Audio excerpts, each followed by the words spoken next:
Mike didn't even really like the Colossal stuff when we first put it out, but he had kind of faith in it because Rob liked it. I know that Mike Park eventually came around in a big way, and he really likes Colossal big time now.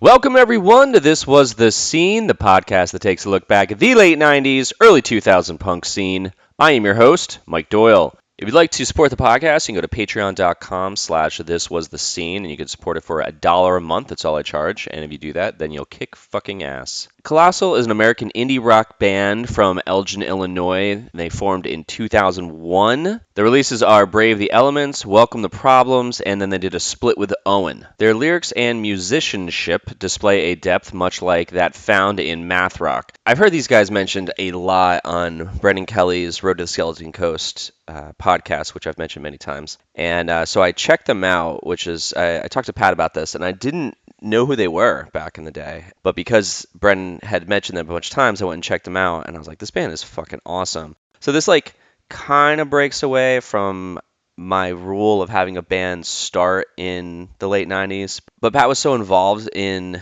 the Chicago scene that we, like, talk about that like a lot. So it made sense to me, and it's my podcast. So I was like, yeah, fuck it. I'll do what I want. It's really funny too, is that literally after I recorded this interview, Dennis from 88 Fingers Louie did an introduction to Rob from the band. He Facebook messaged me, and he's like, hey, you guys should talk about Colossal. And I was like, funny story. I actually just interviewed Pat. And Rob was just like, well, my work here is done. Then I said to Rob, I was like, well, I've already talked to Brendan about Slapstick, but I want to talk to you specifically about Tuesday. And he thinks it'd be a better idea if I talk to Dan, since he was the singer of Tuesday. But I don't think that Dan really likes to do interviews. I think it's kind of impossible to get him. But I also heard that Rob is hilarious, and it would be cool to talk to him. So Rob, if you're listening, I still definitely want to talk to you about Tuesday. So we should do that. So luckily I sent a message to Colossal's Instagram, which is Colossal the Band, and Pat replied right away, which is awesome. So I got him on the Skype, and this is what we talked about.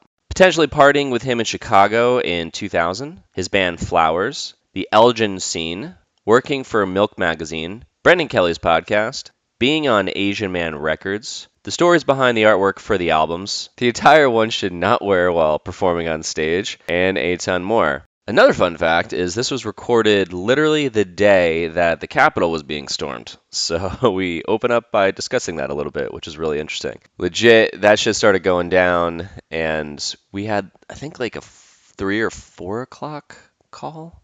And it was like about just a couple hours after that shit started going down. So it was kind of interesting. A little capture of history there in this podcast. Real quick before we start, I've mentioned many times that I have a webcomic on Instagram. It's called Daily Bread, but you can check it out by looking up Your Daily Bread, B-R-E-D. And I just released my 5th book. It's not like a full like 100-page book. It's just like a fun book to do. And this is it's called The Couple's Checklist. And I wrote this as kind of like basically like a joke where there's fun things that you should do as a couple to see if you're on the same page or how well you're on the same page, but it's mixed with like fucked up things. I'm pretty stoked on this thing, and I'm trying to push the hell out of this because this is I don't know, something I did for fun, but I'm selling it. So if you go to yourdailybread.com, you can buy a copy. It's great for couples to get for themselves, or it's really good for a gift to somebody. So if you know someone getting married, then you should buy this for them to see if they're making the right decision. 2 other ways you can support the podcast. 1, you can donate one time at thiswasthescene.com. You just go to the homepage, scroll down, there's a purple button, and you just click there and donate whatever you'd like. 2, you can buy some merch at thiswasthescene.com or on thiswasthescene.com. I'm doing these short runs of merch, so you can also sign up for the email on there, and there'll be like a little pop-up window. It'll say like, give me your email. So if you sign up there, you'll know about the merch first. And then I'm going to give everyone in the email list a chance to buy it first, since I'm going to limit these. And then I am going to post about it on Instagram, but it might sell out. You might want to sign up on the email to be notified first. Feel free to subscribe, leave a review, and share this with anyone who would love some punk rock nostalgia. With that said, let's get started. I am someone who I just let things slip. I'm very kind of open, and then I put my foot in my mouth. I constantly have to apologize to people the next day Well, in my 20s, I did when I was drinking more. And like on a Sunday morning, like, uh-oh, did I say that? I'm so sorry. Dude, that's So, like my God. I mean, I'm doing dry January right now, but I think are you? every morning I'd wake up and look at my phone and be like, "Oh God, what did what did I Yeah. post?" Because you get aggressive when posting and a little bit more loose, and the next day you're like, "Oh Oh God. shit." Yeah, I just I'll text people. Yeah, I don't post drinking, but I'll surely like I feel that like at 3 a.m. it's a great time to call my friends on the West Coast, right? Yeah. Y- You know, and like yeah, this guy's still up on a Saturday night, and then I'm so glad I don't. But like there's once or twice I've seen like missed call, like I tried calling my friends, and it was just a terrible idea. I definitely don't do that. It's more of a me being expressive into anyone reading it. I think you calling a friend sounds a lot safer because Yeah, yeah, right. it's direct But communication, and they can be like, "Oh, okay." I know, but I only have like three good friends on the West Coast, so it's like I'd better not do it too many times because they're gonna start worrying about me. Yeah, all my friends, I'm 41 and all my friends are the pretty much the same Okay. age. Yeah, these are my buddies from high school and they all have like kids and families and stuff and I'm like the single guy. So I sometimes wonder when I'm posting things that they're like, is he okay? Like, is he, what's he doing? He's drinking bourbon on a Monday. Yeah, man, I'm 43 and I don't have kids. Like I'm married for a long time, but like no kids. So there are those differences that you don't consider in your day-to-day life. Yeah, there are differences between me and my friends at this point for sure. Yeah, it's it's it's definitely a conversation I've had in my head where I'm like, well, if I do meet somebody, do I really? Because I'm looking at their posts, being like, oh, their kids are adorable. I'm like, I don't know if I want to do that anymore. Like, I don't think that's in me.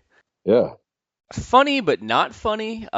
Before we jump into it, I'm not a political guy by any way, but are you watching this shit go down right now? My wife just showed me. So, yeah, I'm gonna keep my New York Times open.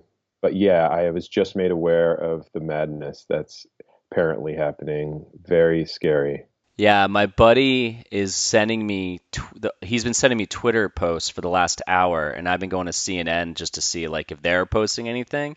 And it's all this live feed on Twitter like news people from HuffPost and stuff, but some guy some guy is literally like they took over the house, like they took it over. Like they're in the room. Like Yeah. it's just gnarly. So anyone Oh my God. listening, this is like the Yeah, day that we'll it's keep happening track of live. it. Yeah, we'll keep you posted live for 4 weeks from now when this comes out. Well, cool, man. Well, I appreciate you doing this. My pleasure. I've been hearing a lot about you guys lately, just here and there through hearing a lot here and there. But Brendan Kelly has a podcast out where he's going over the Lawrence Arms Right. Lawrence Arms slapstick, Broadway's. He's going through Wandering Birds, like all of his catalog, and it's really fun as hell to listen to. Yeah, I've And listened to some of it. yeah, like I just been addicted to it since he started because it's fascinating, and he's like brought you guys up a lot. And so I have pretty much I've heard about you guys through the Hmm. years. I'll just be honest, like I've never listened to you guys until he started saying that, and then I started listening. I was like, how the Mm. fuck did I miss this band? Oh yeah. You guys are right in the realm of.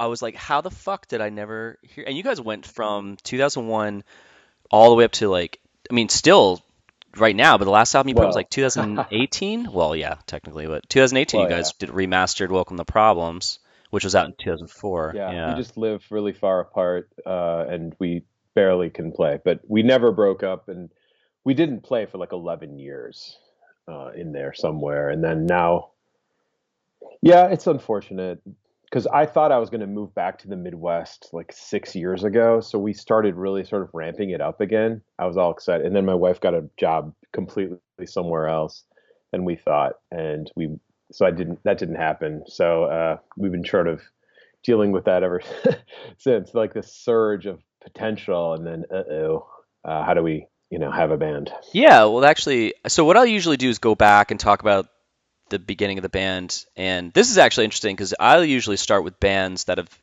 started in the 90s and bled over into the 2000s. But you also were in a band called Flowers 22 or Flowers? Yeah, Was it Flowers. Flowers? So because I was looking up on Discog, so you were in the scene and you're in the Chicago scene. So I was like, this is awesome, and I want to talk about Colossal because your band's fucking dope as shit, and in that whole time period too. So I'm kind of breaking my own rules here, but I'm just making up my own rules as well. Because some people hit me up and they're like, "Oh, we started in 2002." I'm like, "Sorry, it's out of my criteria." Um, Yeah. Oh, so thanks. yeah, man. Okay, but real quick, so nowadays, if you actually went to the Midwest, what would be your definition of being in a band? If I went right, like if Colossal, if I moved back there, Yeah. do you mean that or just any band? Well, with Colossal, because you said you were talking about 6 years ago going to Midwest to do the band. So how did you envision that? Like, what does that look like? Yeah, it's not super exciting because it's like we all have full-time jobs and Jason has 4 kids. So that means he he doesn't he's a teacher, so he has summers off, but like I said, he has 4 like young children. So it would be nearly impossible to tour. This is sort of sad for the few people out there who are hoping we're going to hit up Reno or whatever, but yeah, that's really never going to happen. Yeah, the band would be to practice frequently. The goal would be to like try to like practice like we used to, or at least like once a week maybe, and Yeah. put together records kind of, or a record or anything with more frequency and that kind of thing. And then play an occasional show in the region. That's really kind of it. But no, like I don't think it'd be possible for us to tour ever anymore unless we just like a week here or there. Other bands have done it, but I mean, we're really small scale, and just whatever is kind of reasonable for us to undertake, we would do. Just it's all kind of low stakes. Well, I mean, that makes sense. That sounds like the answer that I was kind of expecting, where I don't think anyone in their early 40s or mid 40s or late 40s or 50s or I don't know, even late 30s maybe, I don't really see anyone being like, "Here's our goal. We want to get a van. We want to take months and just be on the road." Like yeah, like being in your late teens and your early 20s, that makes total sense. Yeah, just not really so much these days. So cool. Well, I want to go back and structure this. And really, the structure is talking about how you got involved in the scene. And this podcast started out focusing on the Jersey scene, and then I branched out around episode 30 and started talking to bands outside of Jersey who influenced me, who I felt influenced the scene, record labels, zines, show promoters, and it goes from like super obscure. Like I'll talk to a show promoter from in Jersey who did shit when they were like 16, Cool. to a band yeah, like get their perspective, and it's so fascinating. And to bands like yourself who were on Asian Man and like had that viewpoint from being on that label, and then having guys in your band that like Rob, who was in Slapstick, who's the drummer, and now it's like Hennessy sometimes plays. Neil, doesn't he He's a play? member of the band. That's correct. Okay. So did he take over for Rob, or do you have two drummers? Because I saw a video No, with two drummers. right. We had 2 drummers. Neil was a member of the band even back in the early 2000s. That was a 2 drummer situation. Currently, Neil's the bassist of the band. We'll just have to see because the band is pretty flexible and malleable at the moment. I would love to have them play 2 drums because it's incredible. It's weird to get 2 drums live to sound excellent. Sorry, no. It's great live. It's harder on record to get it to sound really dynamic and interesting. It's usually they kind Yeah. of blend and you can't make sense of it. But yeah, the 2 of them together is so good, and Neil really gets Rob to play. I don't know, they just sit back there and laugh, but they like work really hard as they're laughing. It's awesome. It just makes the whole vibe so good. And that's just sort of what I always wanted the band to have continued in a more 2 drummer direction. Didn't get to do that as much as we wanted. There are a few songs that capture it, but now Neil's playing bass. And like when we did a reunion show a few years back, we did a single reunion show in I think 2016 in San Francisco. Neil played bass, and it was just a four-piece. Okay, because I know that Neil's a sick guitarist, so he must be. And he, Yeah, Neil yeah, is the best guitarist in the Lawrence he's. Arms. Oh, so I actually I know Neil Mm. from 2 decades ago. Like my band went on a tour with Lawrence Arms, and so Oh, what's your band? it was we were called Lanemeyer. Of course, right. I was at a that was. Do you guys? I remember there was a big party. I think it was the last day of that tour, and it was like a house party in Chicago. And I remember specifically. Were you guys still on that? I think it was We was Wonder Years, Lane hmm Meyer, and them. Isn't that correct? Okay, so there's two. Yeah, we started the tour. We started with Lawrence Arms on the East Coast, like in Jersey. We went to Pennsylvania, went back to Jersey, and did worked our way to Chicago, and then met with the Wonder Years there. But I remember there was a party, and Hmm. this might be the one where this was the beginning of the tour, and then at the end we stayed. But this might be the thing, and I have photos from this. We had just met the Wonder Years, and we knew about the extensive drinking of the Lawrence Arms. Oh, We yeah, we yeah. were a part of it too. That was I think I actually got better tolerance just because of partying with those guys. And then we met with the Wonder Years, and we go to this party. It's a house party, and the Wonder Years they ran out of beer, so they were Shane was walking around finding floaters and putting them into a cup. Oh, yeah, right. That when you're young. I thought it was the gross. I was like, we just met. What the fuck is this guy doing? Yeah, And I've yeah.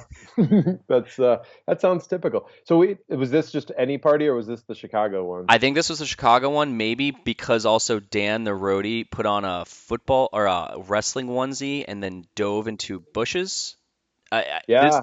Do you remember any of this? I mean, this is again, this is No, I just remember it was a 20 years really ago. fun party. Yeah. And I just specifically remember like it was so and yeah, you were all so excited. So maybe it was the beginning of the tour or the middle or whatever, but I specifically remember that. Yeah, it was fun. And then Wonder Years has Brian Moss in it, hmm who Yep. we were friends with. Yeah. Yeah, he moved to Chicago after that tour a couple years and did Hanalei or Yeah, Hanalei. The Ghost and then Hanalei, that's right. And then he's in other stuff now, Great Apes and other bands. And he's a kindred spirit and always been a great supporter of Colossal and a nice guy. Oh, that's awesome. Yeah, I actually interviewed him about like 20 episodes Oh, ago. oh, I should listen to that. Yeah. Yeah, he's fantastic. He's out in San Francisco. He's south of San Francisco again. Yeah. Yeah, he just moved apparently, but somewhere, yeah, somewhere else in California. But I also related to him because well, he was a singer and a songwriter, but also he's like a writer and Yes, yes. teacher, and I'm also a writer and a teacher. So we have things in common like that. And oh, we got to practice in his practice space when Colossal did the reunion in San Francisco. Footnote for you. Yeah. That's awesome.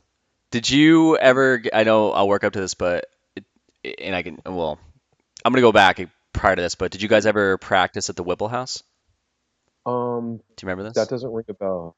No. It was where Neil and Tim from Rise Against and like four other people all lived. This is Oh, like right. when they were in Baxter, I think. Oh my gosh. I don't think I was ever at the Whipple House. I met Neil. I mean, met Neil and Tim when they were in Baxter way back. I had a band that played with them, and they were very good friends with the Broadway's and Honor System guys, and I was always close friends with them and grew up with them. I kind of became better friends with Neil later than that, than the Whipple era.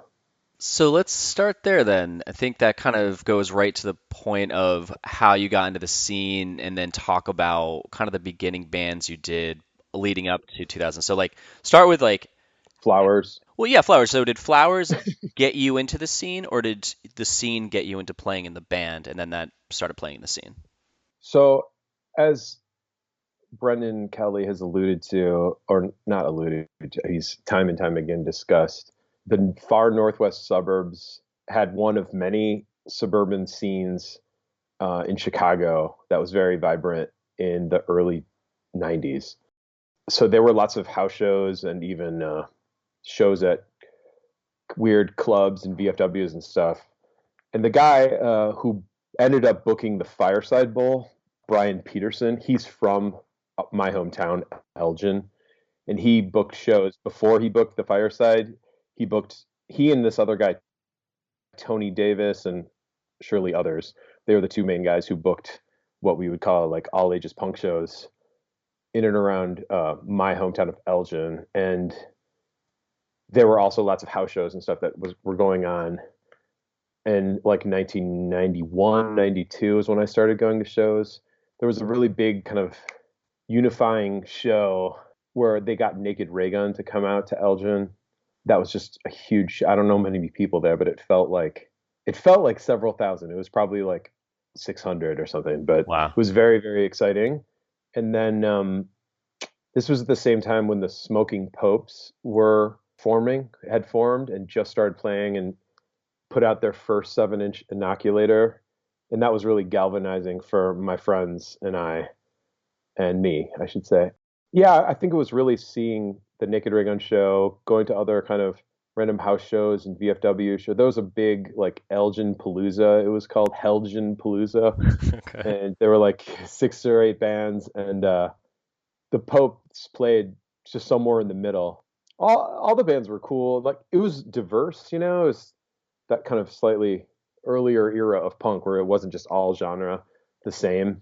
It wasn't like a pop punk bill or whatever. It was like an industrial band and a folky band, and then many different versions of guitar based punk, but like girls, female led groups and everything. But anyway, the Popes were there. They were just like putting out their first 7-inch. And I actually remember Jason Flax being at that show. And Jason is the guitarist and trumpeter of Colossal. He eventually, we go on for many, many years later. And I know Rob was at that show. And like, I think I went with the Andriano brothers, Dan and Jerry. And, or if not, I mean, so I went to like freshman year of high school. This would have been my freshman year that the Helgin Palooza happened. That's a great name. Oh, did Slugbug play? Yeah. I forget no. A band called Who Are the Hungry Onions, also just known as the Hungry Onions. They were like a precursor to Slugbug. That's a band that I know Brendan has mentioned many times. And that's Matt Stamps and Rob Kellenberger, who went on to be in Slapstick and Tuesday and such.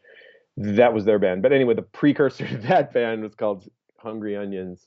They played the Helgin Palooza, and the Popes just blew everyone's mind, though. The Smoking Popes blew everyone's mind because they just had their shit together, and they also were wearing jumpsuits, like with like kind of gas station attendant suits with their names on it. So they all like looked the same. They were just amazing. It was really that helped galvanize the scene. There was already a bunch of cool, diverse, disparate bands, but that really helped like get people out, that got more people out to shows, and it started becoming really kind of exciting. And that ultimately led to like my interest in being in bands. I had been in like bands in middle school, just sort of, and even around 8th grade, freshman year, but that was just like my first attempts, and I wasn't even playing guitar. I was like a singer, and I think I got secretly kicked out of that band, but I was always sort of writing lyrics, and then I started kind of playing guitar, and ultimately going to this Catholic school in Elgin for freshman year. That's where I met Dan and Jerry Andriano. We ended up forming a band called Flowers with our friend Eric Acosta. I was so confused because I'm on Discogs, and the write-up, it says melodic punk emo band from Elgin, Illinois, with Pat Ford, Colossal, Dan Andriano, Alkaline Trio, and his older brother's band before Slapstick. So when I read it like that, I was like, whose older brother? I was like, I don't know what there's. I mean, now that I'm saying it, it sounds like it's clear, but yeah. No, it's weird. No, so Jerry Andriano, he went on to be in other bands that were just, I don't know if they put out formal releases, but like he was in a band with a girl from Sarge in the late 90s. After Sarge broke up, not Elizabeth, but there was another woman in Sarge, and I know Jerry was in a band with her. I think they were called Lupine, and he was in another band called Decatur. And he's done some singer-songwriter stuff. But yeah, he's like 3 years older than us, I think. And so is Eric. So it was like Eric the drummer, Jerry on guitar. They were like older than us. And then Danny and I were the same age. And that was Flowers. And we were very inspired by the Smoking Popes. We were also really inspired by a lot of what you'd call alternative rock or indie rock. And specifically, like, we're really into the Lemonheads and the Smiths and The Wedding Present, particularly. Like prior to that, did you grow up just writing before you wrote songs, or like just poetry, or just anything like that? I guess I did, but that was all just awful. And yeah, yeah, I'm I not, don't think anyone looks back when they were like 13. They're like, Jesus Christ, that was epic. That was so good. They're yeah, like, this is yeah. And shit. I think the people who even did it well and it was good, they don't like it. But anyway, yeah, man, I was writing. I was always kind of writing and creating when I was like back to fourth or fifth grade, maybe. And I also played air guitar on my tennis rackets, like in my living room, Nice. as many do. Like Yep. that whole thing, big time. So I was always kind of sort of dreaming about it. But it was only when I got a guitar from my friend James Henderson, also known as Jimmy Hardcore. He's an Elgin Scene legend, probably mentioned by Brendan at least once. He was like a door guy at many of the for MP shows, which is Brian Peterson post Fireside. So you get into Flowers. You had been writing something. It was really I You know, consider it's the like, first song I wrote for Flowers like the first song I wrote, period, in right. life. Yeah. Well, you put it to music. That was the first time you put to music, or did you put stuff to music prior to that? No, like I just wrote it on guitar and vocals. Like so it was sort of just the way that one writes a song. I don't remember if I wrote the lyrics first or whatever, but yeah, just sort of coming with the lyrics and the guitar part. Yeah, so the first song I ever wrote in Flowers was I consider my really my truly first song, and I still remember it very well. And it was And definitely what not was it like called again? punk. It was called When to Stop. It was very inspired by a band called Lloyd Cole and the Commotions. I have a sister who's 10 years older, so I got into lots of like British and alternative music of the 80s and underground stuff, a lot of British stuff, including things like Lloyd Cole, Wedding Present and stuff, Smith, Cure, all that, you know. So we were really inspired by that. And then, but we wanted to play blazingly fast ultimately, you know. So you guys were so Flowers was a faster punk band. No, I mean, I think I think Dan has even referred to it as an alternative rock band. It was, you know, the way that the like Lemonheads were when they were early. Yeah, it was more like that. I mean, people compared it to Husker Du a lot, you know, so sort of songy and melodic. But not structured, not like insanely structured like the latest stuff you did. You're right. It was not nearly as complicated. That's right. So like what year was this? Oh, we were also really into Ned's Atomic Dustbin. This is like I think we're 92 to 94 is when Flowers exists. The Chicago scene is so fascinating to me. Like one from being able to have played a couple shows there. Like we got to play Fireside and then we got to play in Arlington Heights. Yeah, it was like a Oh, the VFW or the Knights of Columbus. Knights of Columbus. yes, that Dude, was yeah, that's where so Baxter ruled. really? Yeah, they were the kings of the Knights of Columbus for sure. They'll all tell you that. Yeah, I think Brendan talks about it, and many of us talk about it. Like the first time I saw Tim McElrath, like playing lead Baxter, you know, yeah, and he just like you just knew right away, like this guy was special. Yeah, he says that too. He's like, Brendan's like, I turned to someone and said that guy is going to be gigantic or something, and he's like, I don't know why I said that. I don't even really know if I was believing it, but it was like spot on. I remember hearing Tim's voice one time. I was like, yeah, I remember talking about it with a bunch of those guys. Like I remember probably Brendan, but I remember talking about it with Dan Hanaway of Slapstick and Honor System and Broadway's. He was the same. We were all just sort of like, wow, this guy's really great. And obviously Tim went on to be in the original lineup of Honor System. So anyway, sorry, please. I think I interrupted you. no, no, no. The more you talk, the more that's my goal is to have you, talk as more than I do. Yeah, like that scene, it was just so great. And you were talking about the bands earlier that you saw and how the shows were diverse. Like I never felt that Chicago, like when going there, there was this intimidation factor because we just heard such great things about that, and we saw these bands coming out of there. Like every band that came out of Chicago, were like, "What the fuck is in the water here?" Like every band is so goddamn good, and I liked that it didn't feel like it was this exclusive thing where it was just a punk show, just a hardcore show. But that's my perspective. Is that true, or is that I not mean, true? I think Brian Peterson tried to make shows interesting in a lot of different ways. You know, obviously, trying to get the crowd, you know, psyched. You know, if this band's headlining, then this other band would be a good fit. But I mean, I know that you could look at all those lists. People are putting them online all the time. There's a Instagram, I think it's Old Chicago Flyers, and then Fires Die. That's Brian Peterson, and I think there might be a whole Fireside Bowl group or something. Tons and tons of those lists are out there, and you can look at the list and you can just see the diversity on them. Yeah, it's funny. What did I see? I saw. Yeah, I'm on the Fires Die one right now. Like J Church, Houseboy, Yeah, PK. yeah. Wow. Well, that's probably a kind of they're both pop punky, right? But anyway, God, who did I see? I just saw someone pretty darn like rough, gritty, older punk band, and then the MU330, the ska band. Oh wow. So they were definitely he was putting yeah they were putting cool stuff together. But I just want to I have a little different perspective than some of the guys that I'm associated with, I guess. Yeah, please. Because like I was definitely more into the indie stuff and experimental stuff that was going on in Chicago, and I had my ear to that in a major way, not just the all ages punk stuff. And that's another, but I think that's a reason that Chicago is so special and so cool because we had like Drag City Records and Thrill Jockey and back then Touch and Go and Cranky Records, all these just incredible record labels that were putting out just top shelf stuff. And these were like they weren't just like cool locally. These guys were like famous internationally, like you had like and they weren't all local bands, but the fact that had like Will Oldham and Smog and Bill Callahan on Drag City. Well, of course Drag City put out the early Pavement stuff, but then Thrill Jockey, that whole thing was really big in the 90s with this would have been where I'm jumping ahead timeline wise, but That's fine. they're putting out Tortoise, of course, and Sea and Cake and bands like that. And those are Chicago bands, and those were sort of the elder statesmen, and they were just incredible, like going all around the world and playing this really wild left of center music, and that was really inspirational to us. And then, of course, there was Touch and Go growing up, and even some of those Touch and Go bands played in Elgin.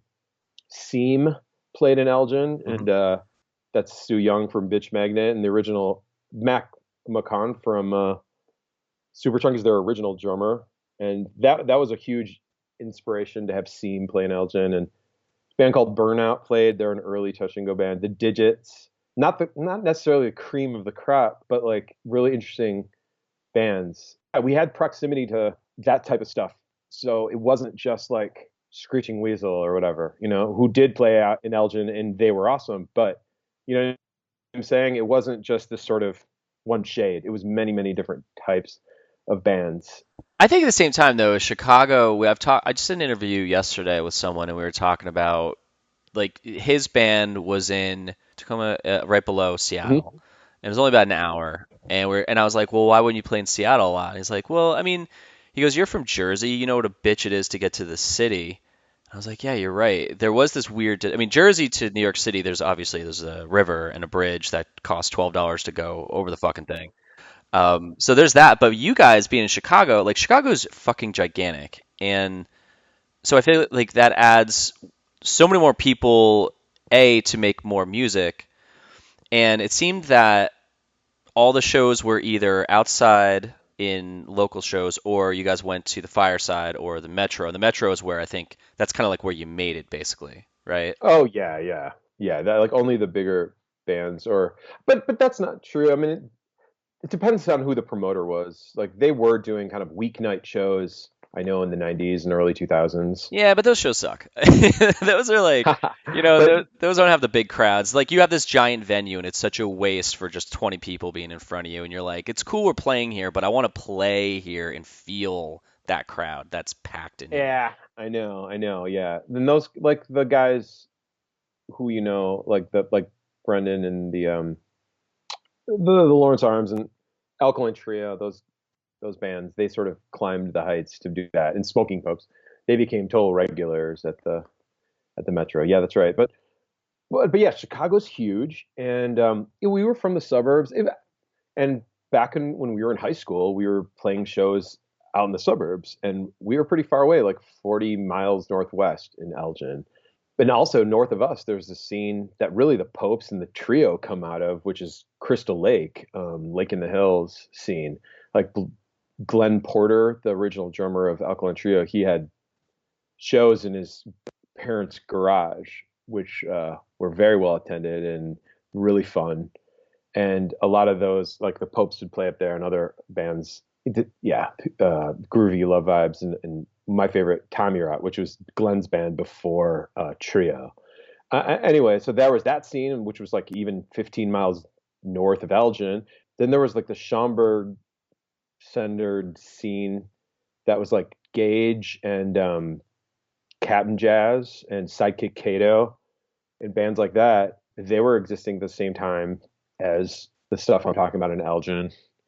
And then, of course, like the southern suburbs, there's other bands who are down there. I'm not as schooled, but like I think Meshuggahs and Fighters, and those were so this is like the early to mid 90s suburbs. So there's all these cool, distinct scenes.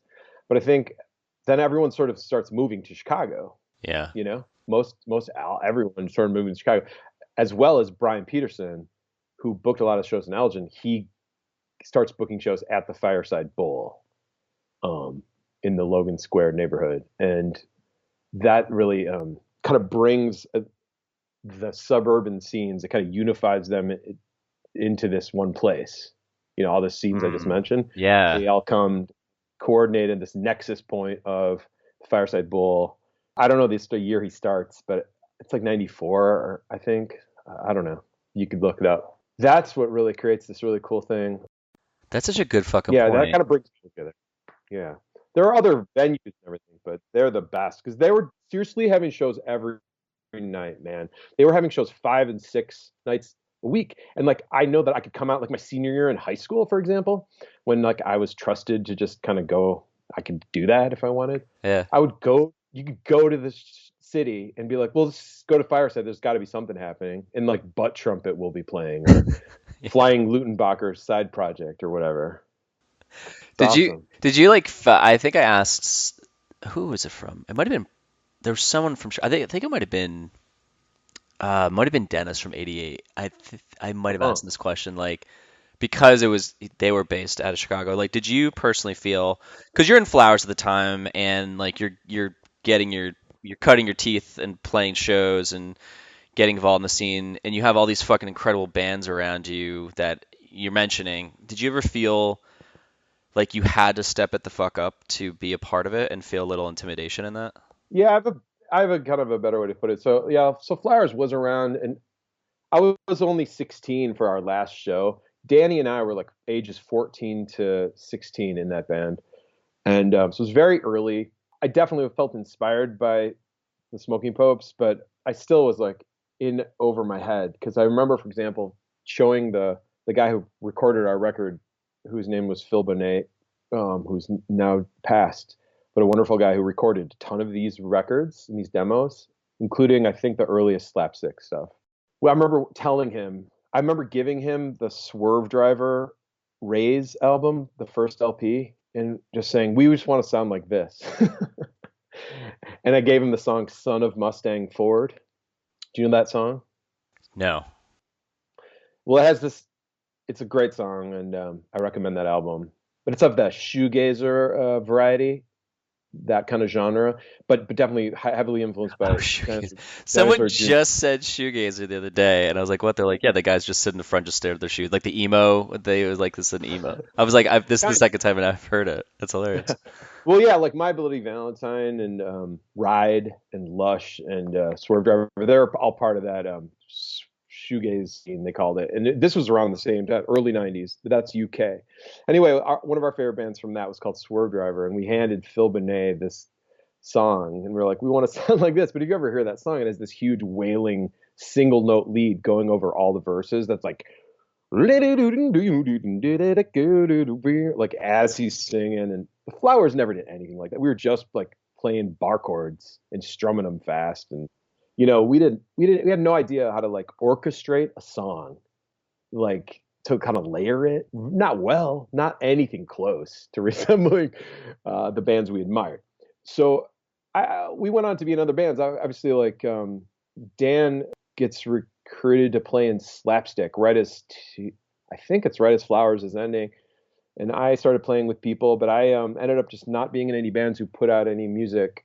But I will say, to fast forward just a little bit, like Colossal which starts in like 2001 after we went to college and stuff, we were really, really intimidated by the Chicago scene. And we realized like there's such a high bar that we didn't play out for like a year. And we built and built up our songs. And luckily we had the time still. You know, we were all like living really close to each other and practicing once or twice a week and getting really deeply into the songs. And we knew that we had to be really good when we started just to like make a name at all. And we had seen friends bands who were so good who just got overlooked because they were just kind of caught in the shuffle, you know. Let's stay there. Let's stay in this time frame because I don't want to talk, because I definitely want to talk about Colossal, but I love all of that stuff you remember from back then. Yeah, we It's dipped like, in and out of all these different eras. But for like my real story, like my story that got recorded, it's really like there's Flowers and this early, and that stuff like we don't even put it out. It's out there if people want it, but I'm not reissuing it. We were kids, but like we were part of it. It was fun. But like for me, I didn't really get back into bands that recorded on formally, other than demos, until Colossal. Yeah, well, so that time though, because you ended in when was Flowers done? Flowers ends in like 94? '94.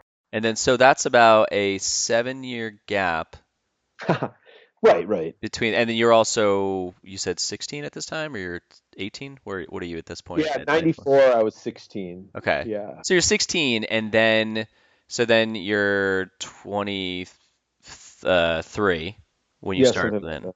So like in that time though, were you living in I'm trying to get to is that it's for 7 years you're absorbing all this stuff around you if you stayed in Right. Chicago. Like where did you go to college in Chicago or Yeah, here? right. So I graduated high school in '95, and then I went to college in Milwaukee at Marquette University, Okay, so you're which close is enough, only but totally, man. It's only like an hour and a half. Well, when there's no traffic, right. between Chicago and Milwaukee, 90 miles. But yeah, so I'm going back and forth all the time, Mm-hmm. between Chicago and Milwaukee. I've often thought of getting a tattoo that somehow encapsulates Chicago and Milwaukee in that drive, and that because I was just Mr. Back and forth. So a lot of my friends who like didn't go to college, they were starting to live in the city, and there was a place called the Albion House where my friend Sean O'Bray and Dan Hanaway lived, and that became a well-known punk house on the very far north side of Chicago. And they, right when we were like freshmen or whatever, they were living in Albion, I believe, or maybe the next year. So like '96, I think they moved in there.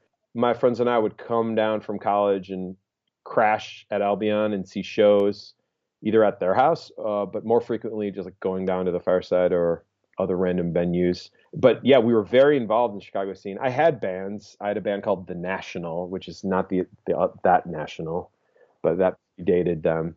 But that had a guy named Tyler Wiseman in it who went on to be in the honor system, as well as he was in the last lineup of Tuesday. Oh, Um, nice. he's also from Elgin. So he was in my band called The National. Yeah. And that we played in the Albion basement, for example. Another band that was really big at this time, at the same time, would be Sweep the Leg Johnny. I was gonna bring them up because of the saxophone. Oh, I'm sorry, the Oh, trumpet. My bad. The trumpet in your horn, band. sure. Yeah, it's because he played that. But go on. Or it's a reed, isn't it? Shit. Well, but they're both, Oh, yeah, that's right. well, yeah, they're brassy though, right? There, air makes them make noise. There we go. Yeah, so they're yeah, and I felt like a real affinity with them. I was up at Marquette, and I was also writing for a magazine or a zine called Milk Magazine out of Milwaukee, and like I believe my first assignment was interviewing Sweep the Leg Johnny, and that was for their first album, which the numbers one. I don't remember the numbers, but it's a lovely album, and so yeah, like I was also interviewing bands and stuff. And I interviewed the Alkaline Trio actually for I think God damn it Oh, wow. for Milk, and I think that's been digitized. It's somewhere online. Well, I'm looking up Milk Magazine, and there is milkmagazine.net, but I mean, this is France. Never mind. That would not be it. Wait. I mean, yeah, I wonder if Alkaline Trio Milk Magazine could get you somewhere. I don't remember, but I've seen it online.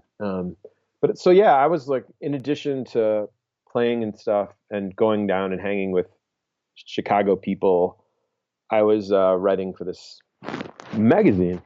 Actually, the editors of Milk are interesting dudes. They are this guy Josh Modell, who for many years was the managing editor of the AV Club, and then went on to be one of the heads of the Onion. And then the other guy was Jim Miner, who's actually the essentially like director of South by Southwest now. Jesus Christ. Yeah, so like he picks the bands. He's really like he's not the Wow. president, but he's like the director. He's the kind of main like executor of things.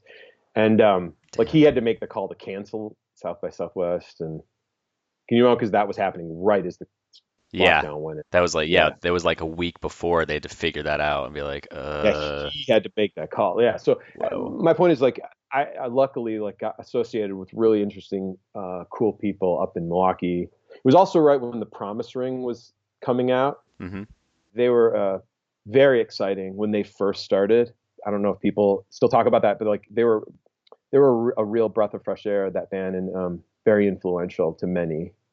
Well, also like at that Cap time. and, And I Cap and Jazz, Cap and Jazz came out of yes, there. So then they were big enough. I mean, they were big for that time, and then they split, and then Davey does Promise Ring.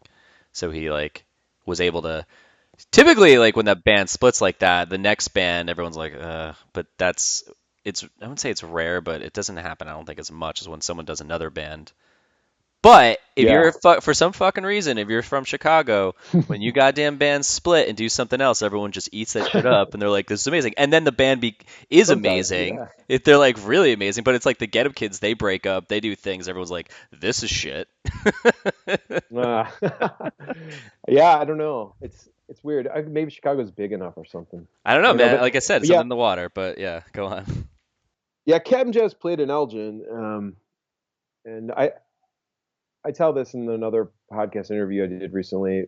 Brendan might refer to it too, but like Slapstick and Captain Jazz played together, and I remember there was some kind of strange incident that went down that caused friction between those bands. Yeah, the Um, amps or something like that. yeah, Yeah. right. And I was there. I mean, I witnessed. I believe it was Davey did a cartwheel in the middle of a Captain Jazz song. Like honestly, like they were doing stuff like that. Because Captain Jazz at the very end there, the last like year of them, they were very exciting. But they had been a known entity for a few years before that. But they were just like, oh, whatever. It wasn't a big thing. Like they weren't that good yet. But then they just got very, very, very good, very quickly, like all of a sudden, and then burned out very quickly. Mm. Right. So they weren't even at their very last shows they were small. You know, they were. I don't think they were filling places even. But like the legend had grown a lot. That's I think what really gave legs to the Promise Ring and Joan of Arc when those bands came out, because people were still like hankering for some version of that sound, because Captain Jazz had like the legend had grown. Davey, I mean, even one of the first Promise Ring songs, I believe the first song on the first full length, Everywhere in Denver, I believe that was the seeds of that were planted in Captain Jazz. So there was some cool crossover. So like you're watching all this. Was there kind of like this? I mean, to break up in a band and you're 16, where it sounds like you guys didn't really. I don't know how big. You didn't really say how big the band had gotten, but Not big. okay, so it didn't get as big. But you said earlier that you were playing the tennis racket, wanting to be a singer. I remember doing this when I was a kid, so I know I Yeah. can relate to what that feels like. But it doesn't. That never leaves you. So from as a kid you want to be in a band, you got in a band, the band didn't go where you wanted it to, and then you're just kind of like in the scene outside of it for like 7 years watching all this shit. So what culminated in 2001 where you're like, fuck this, I got to do this? Especially after college too, when you're supposed to, quote, air quotes, go off in a direction and work for a job, you're like, I want to do a band. Mm, I think it's cool that you connect this because it was just being in Flowers and like getting that response of being on stage. And I will say, like, we had some good shows. We had a really good show once with this band Eight Bark, who's the guy went on to be in many other cool bands. Doug Ward. He also ran Underdog Records, which was a really important label and zine. We played with them. It was this huge packed house. It was the first day our first demo got issued, and we sold out of them, you know. And like I even had local kids like show up at my parents' house, just like wanting to hang out with me, like kids from the scene. And it was like, what? I just like, and then even girls talking to me at shows and stuff like that. That's what really planted the seed, I think, like truly for better and worse. But like when I was like 14 to 15, like we had like this tiny bit of success. And then you're just like, oh, well, this is forever going to be Mm-hmm. my downfall or that which makes me, you know, very happy and strong, whatever. So yeah, it was planted in those days. And then of course seeing like Dan go on to Slapstick and their kind of incredible rise, and then all the others that we all know about. That yeah, I'd always been sort of I wanted to have my say, you know. I was like I always was still part of it. Those guys were encouraging me too, by the way, like through the years. Like Rob Kellenberger was always a fan of my early band. Even Brendan would refer back to Flowers, and you know that just kept me buoyed or whatever. Yeah. That I could do this. Yeah, and so I was home. I got a job working at a high school, teaching in my hometown. Yeah, like a year and a half maybe, or after college ended. I somehow ran across Rob and Kellenberger and Jason Flax, and we started practicing together. And from the first practice, it was very good, and it inspired us. But that was the point at which we're like, okay, this is special. However, we have bands like Sweep the Leg Johnny to contend with. We have bands like, I don't know if the Promise Ring was around it. Yeah, of course they were.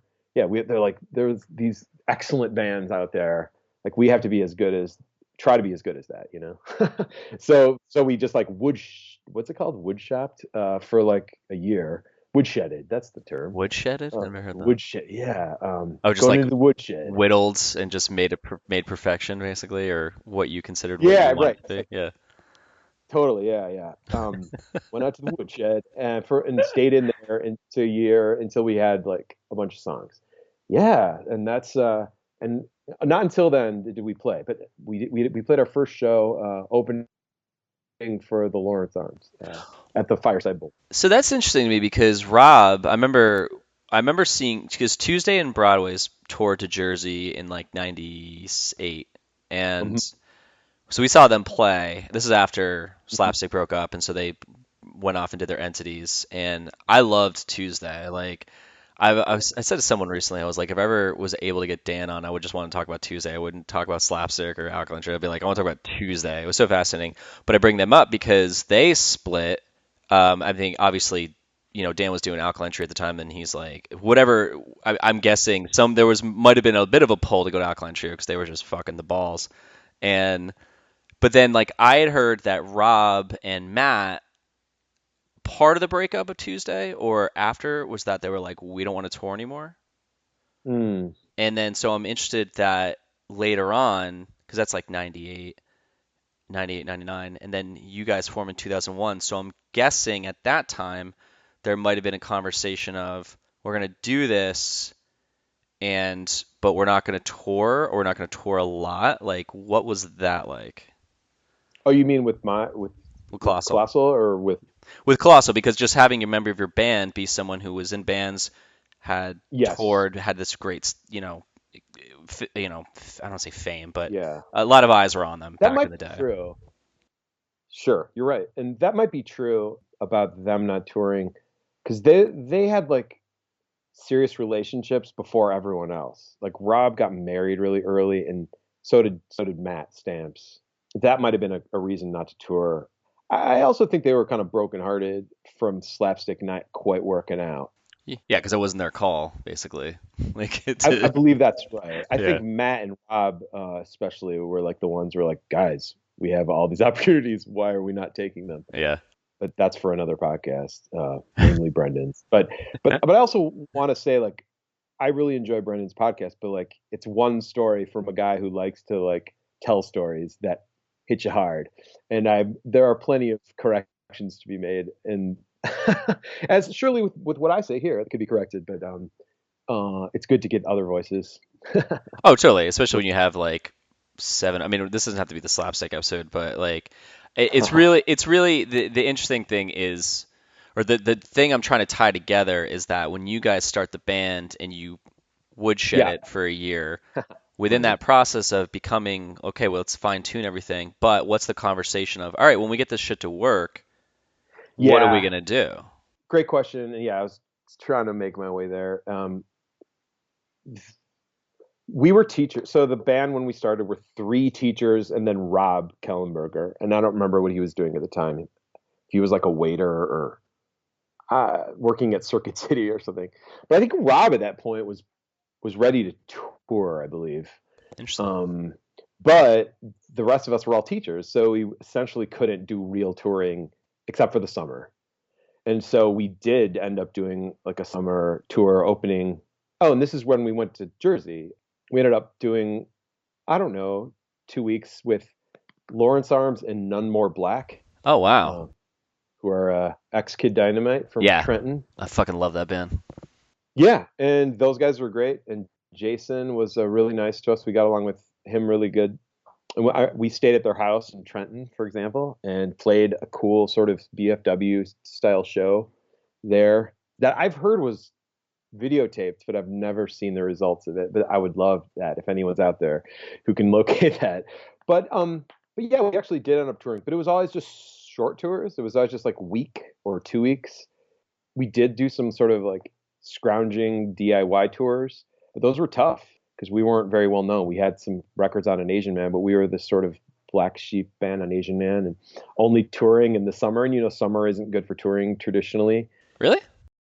Right. Usually, like the fall is the best time when kids are back in school and ready to spend money. I never Yeah. heard that. I always thought summer was the best time because there would be no snow or ice on the ground and you wouldn't have to worry about flipping your van potentially.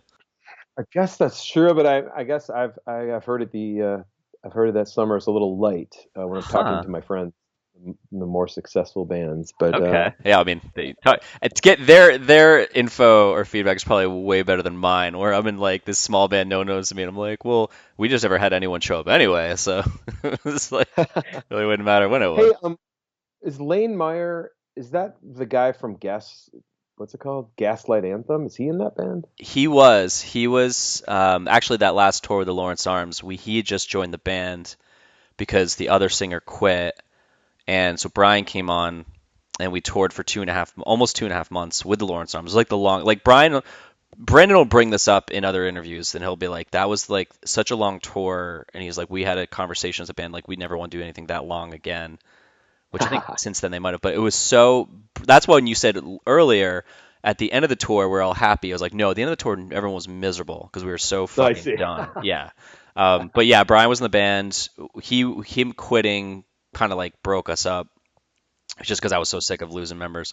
And then yeah, then he went on and did an amazing fucking run.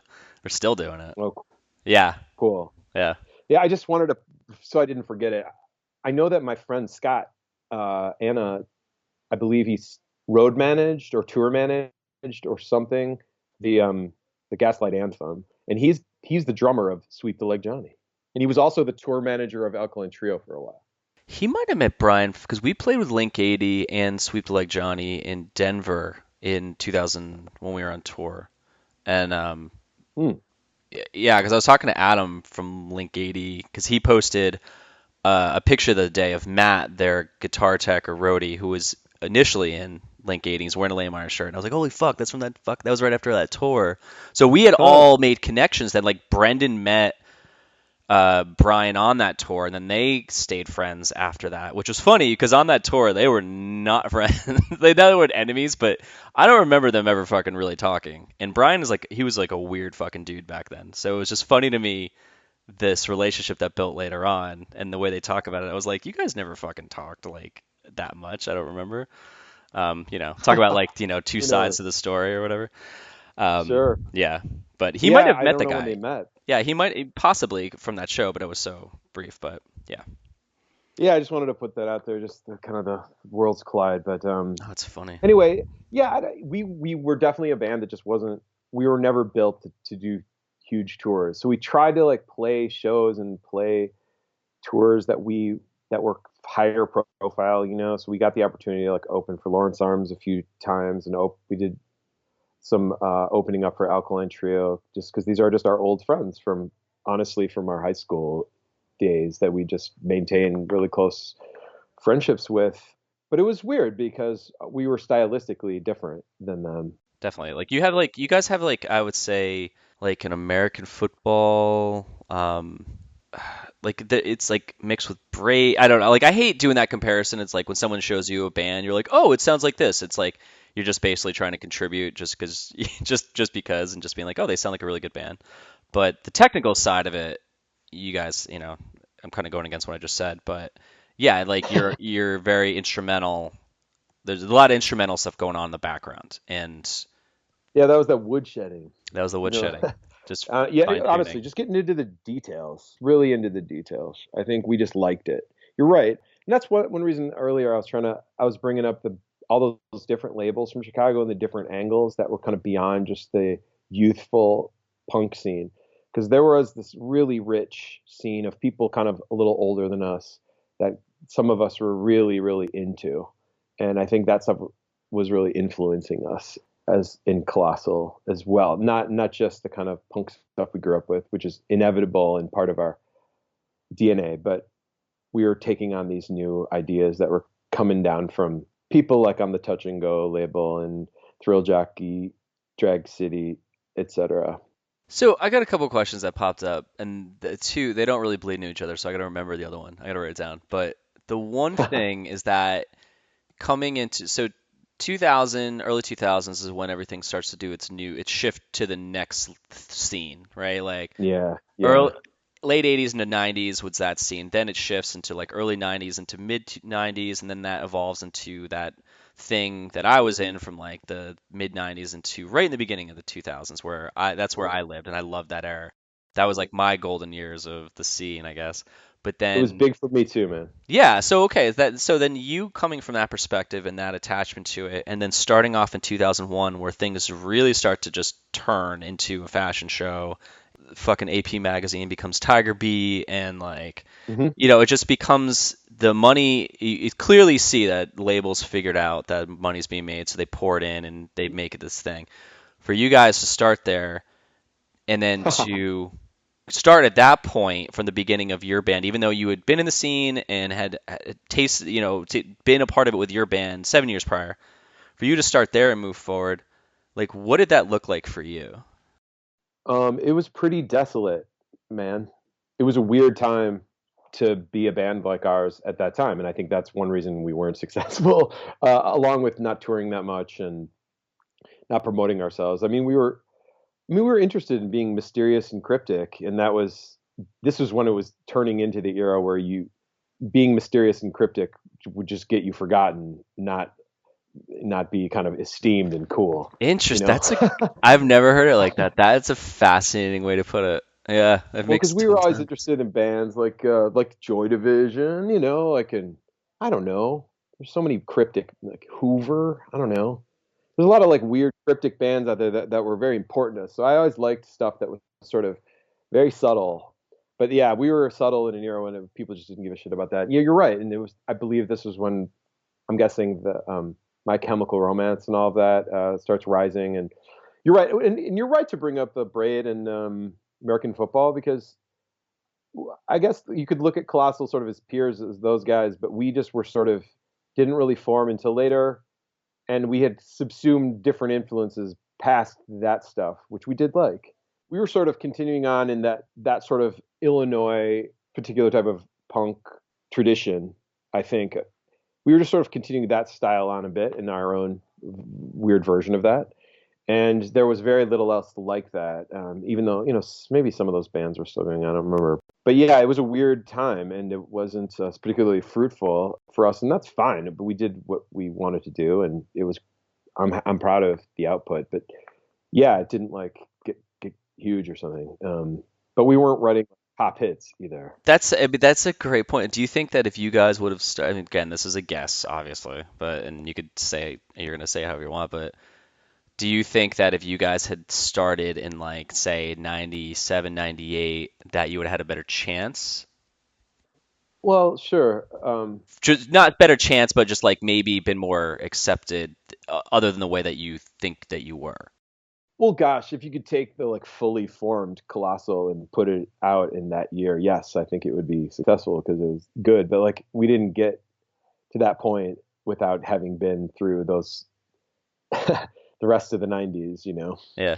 But yeah, then there's something called the emo revival that people talk about that's in more recent years, and that's one reason like other labels and bands started contacting us a few years back when I guess that sort of Midwestern sound got popular again.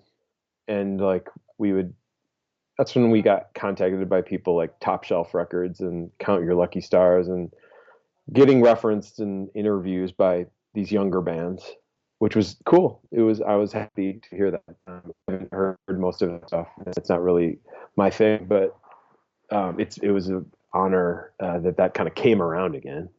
And yeah, like, I guess Top Shelf contacted us and wanted to put out do our reissue, and it took quite a while for us to do it, but we eventually did it with them.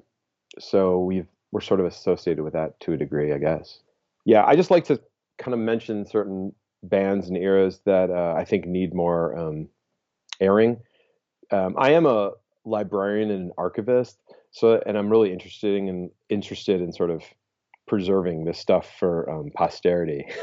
So a lot of like the kind of less known, more obscure stuff, I like to try to remember that stuff and talk about it and talk about different perspectives because I've been thinking about it like with Brendan's podcast, which I really enjoyed and like actually made me feel really good during some darker COVID quarantine times. Like, I would take walks around my neighborhood. Luckily, I live like out in the country, and I could do that. But like, I got great comfort from listening to that podcast. But I was also realizing this is very much like his perspective, and it's not getting checked very much. It wasn't like super journalistic. It was sort of just letting him go, and that's really fun. And he's a great talker, and I'm so glad that he talks about the scene that we came from for what it's worth. But it's also good to get the other perspectives because there are many, and yeah, you can't just rely on one source for all the info. Oh yeah, I mean, I think this started off as just like a fun project, and I mean, it's still a really fun project, and it's kind of turned into like someone mentioned it a year or two ago, and they said, "This is cool, you're documenting this," and I never thought about it like that, so that's why I'm trying harder to find bands, because people be like, "Oh, you should talk to Fat Mike or Fletcher from Pennywise." I'm like, they don't want to fucking talk about it. I was like,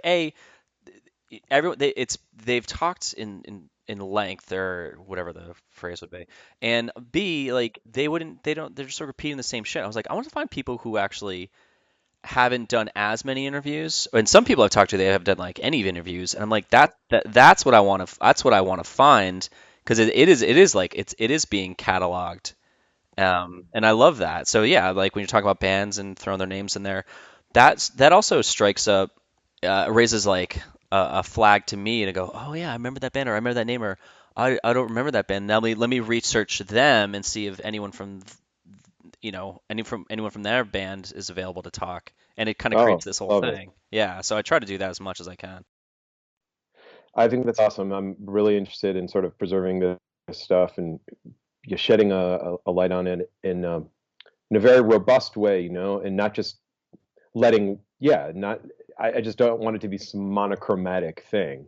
Colossal is really different than the bands we got associated with. And I think even through the algorithms, they will still like link us to the Lawrence Arms or something. And like, we don't sound anything like them, you know? And it's always funny. So I try to like explain us and explain like these little kind of sub scenes, these different influences that were abounding. And it wasn't just this like I don't care at all about Fat Wreck. I don't care about Epitaph. Like that has nothing to do with my interest. And it did to a lot of my friends. And like I'm so glad that my friends in the Lawrence Arms like can have a career because of that. But it's like aesthetically I fucking hate it. Like some of that stuff, a lot of that, like skate punk and California, that's like, it's just not for me. I just want to say that there are other people out there who, there's just a diversity of voices. Well, I mean, I will say is even if you hate Fat or Epitaph, if you get a chance, but if like the NoFX book, I've talked about this so many times, it's really fucking good, especially the audiobook because they're telling their stories. Some of them are pretty fucked up. I mean, it's definitely entertaining but fascinating. Even if you don't like a band, just to hear of a band. Like for me, I'm always fascinated with the band story because I was in a band that didn't go where I wanted it to. So it's like I get to ask questions of bands that were similar to what I saw, and like we were like, yeah, we didn't really go where we wanted to, or they went to the fucking stratosphere and are still doing it. And then they'll like, yeah, we played them for like 5,000 people. I'm like, tell me more about that. That's so fucking cool. But then the Bad Religion book too is fantastic. I just finished that last week as an audiobook. That was really good. Well, I care about them. I care about them a lot, and That they was a were good very book. important to me when I was young, and to all of us, and Elgin. And that guy, I didn't even know that Greg Graffin is from Racine, Wisconsin, which is very close to kind of Chicago, and that kind of blew my mind. But yeah, I'm interested in any band bio. I mean, I read the Sammy Hagar autobiography. I read the Ace Frehley. Like, I don't like that stuff, but I love hearing the stories. The So, story, they're so fascinating. Like, and everyone I talk to, they're like, I don't really have much to say. I'm like, oh, trust me, this is going to be interesting. I've like, you'll be the 125th interview, and oh, awesome. I've loved like every fucking one of them. Just even the smallest stories are so fascinating because it's your viewpoint of what you saw, where other people sometimes will talk about it too. But it's so interesting to me, and it is documented, and I think that's like the best part. So on that note, that's actually Brendan's podcast. Really, is what really triggered me to start searching for you guys more because he Cool. kept talking about you, and like he was like he talks about you guys like in a very like this band's fucking dope. You should check them out. What would you say though? And you don't have to answer this, but you've said a couple times that there's been stories told or you've heard that have to be fact checked. Is there something in particular that popped up where you're like, well, here was a story told, and here was Oh, actually what my perspective was?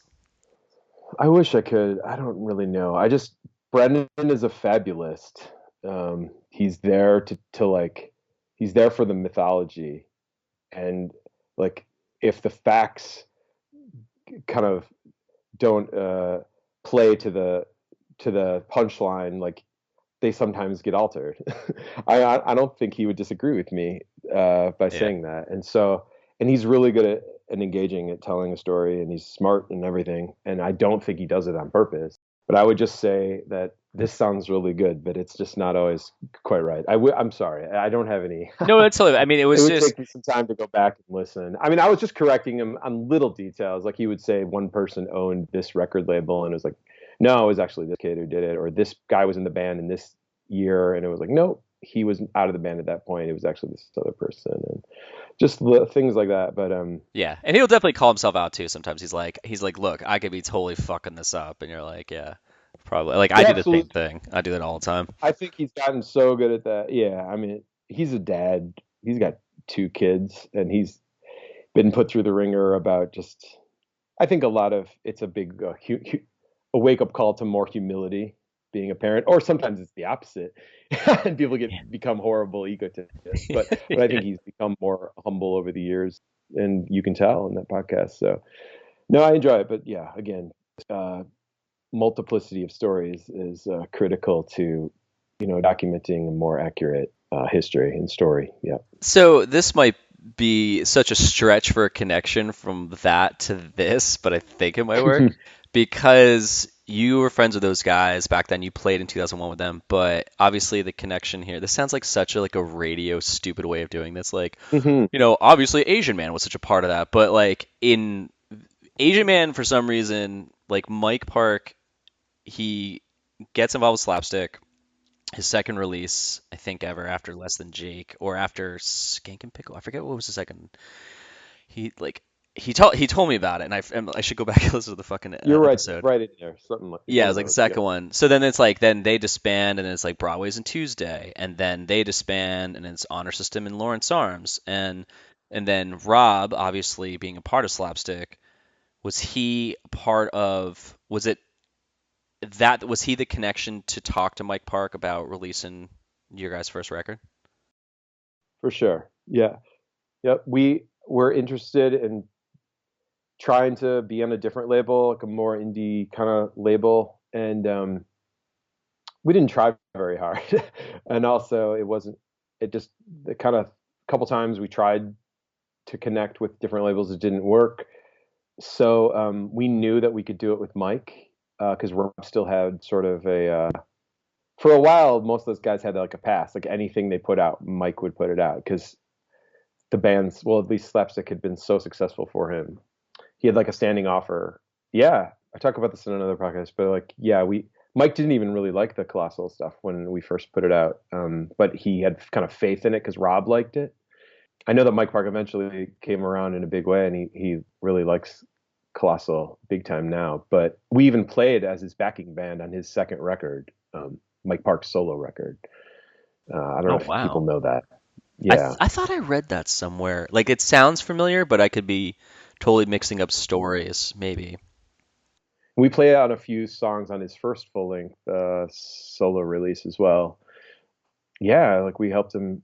I mean, he wrote the songs like on acoustic, but then we sort of dressed him up and even helped with arrangements and everything. So there is for people who are really into Colossal who want to hear like something slightly Colossal-esque. There's that. The North Hanguk Falling is the name of his second record. But yeah, it was all through Rob and through all those bands. And you're right, definitely. How did you guys how did you find out that he didn't like your first record? It sounds like the kind of thing that Rob Kellenberger would casually mention, and he knew that I would be like, "What?"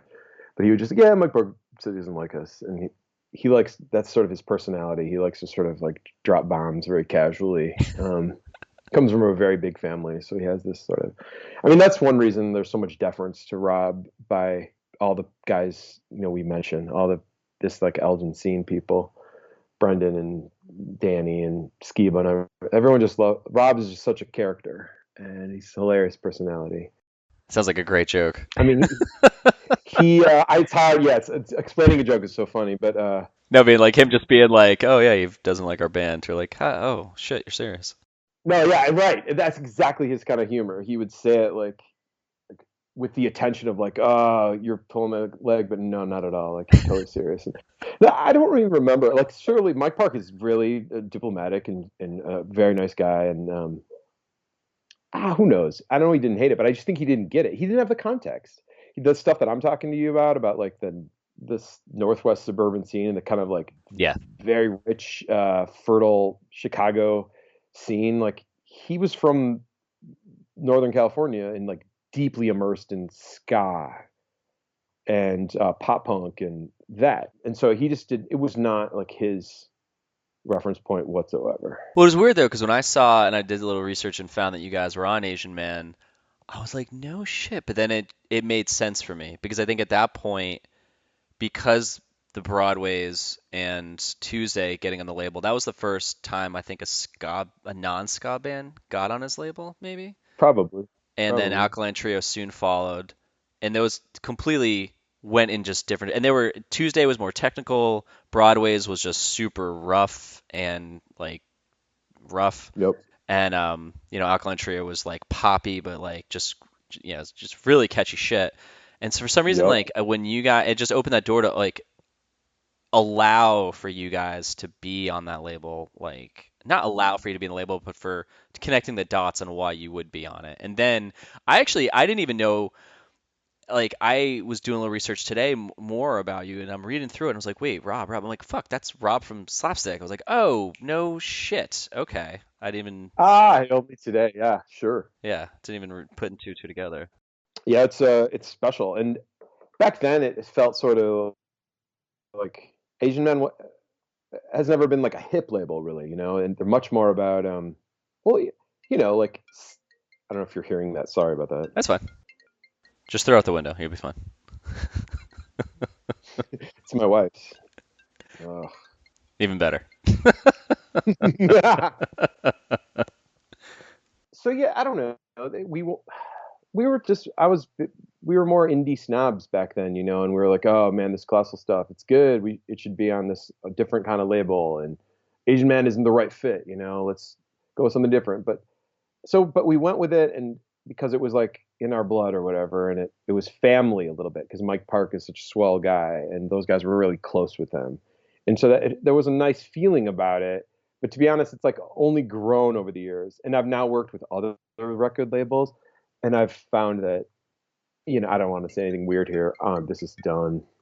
But I never would want to work with anyone else really. I mean, I'd be happy to, like, if we met some incredible, like, the perfect person, but like I want to work with Mike Park because he's honest. He's totally transparent. He's like, Yeah. he's really good with his accounting. He sends you like updates regularly. You can ask him anytime. You can email the guy and be like, so, like, where does Colossal stand as of this date? And he'll tell you exactly like what the sales have been. And you know what I mean? Like, he's Yeah. very straightforward. He's very organized in that way. And most labels are not good like that. And there, yeah, many bands, like smaller bands, like, will never see a dime. Well, it's funny because I've heard from talking to him and getting his perspective, he's pretty straightforward, but he's also just like this fun guy. And I think I said to him, I was like, I feel like you just wake up wanting to have fun. He's like, 100%, that's all I want to do. But there's an adult connection to that too, where I talked to Adam from Link 80, and he goes, yeah, we wanted to. He said something about like one of the Link 80 albums or something, and then Mike Park was like, "That's fucking awful. Why the hell would you call it that?" And like, so he had that perspective of this is gonna sell, this won't sell, or he'll just be straightforward and say that to you if he thinks it's shit. Not like being a dick, but he's just being straightforward. It's like you ask him a question, he's like, "Yeah, here's the answer." You're like, "Oh, wow, thank you." Yeah, he might be like that. Yeah, and he's also, like you were saying, a responsible adult. He's like, his parents are from Korea, and I don't know. I think there were a lot of expectations for him. I'm guessing as this like eldest son from this immigrant family. So as much as he's a goofball, he has this very structured sense of having your shit together and getting, being organized for what life throws at you. But all the same, I mean, he loves just spontaneity, and that's why he and Rob Kellenberger are such kindred spirits. Like, like they, I don't even want to get into it, but like, for example, I know that Mike loves popping people's zits, for example, and he'd be like, "Oh, please, please, can I?" Oh And he, God. and he will. He's nuts, man. And then yeah, he does kooky stuff. Like, he loves just randomly going to, oh, you want to go to here today? Like, oh, okay, yes. He's just a very, very fun person.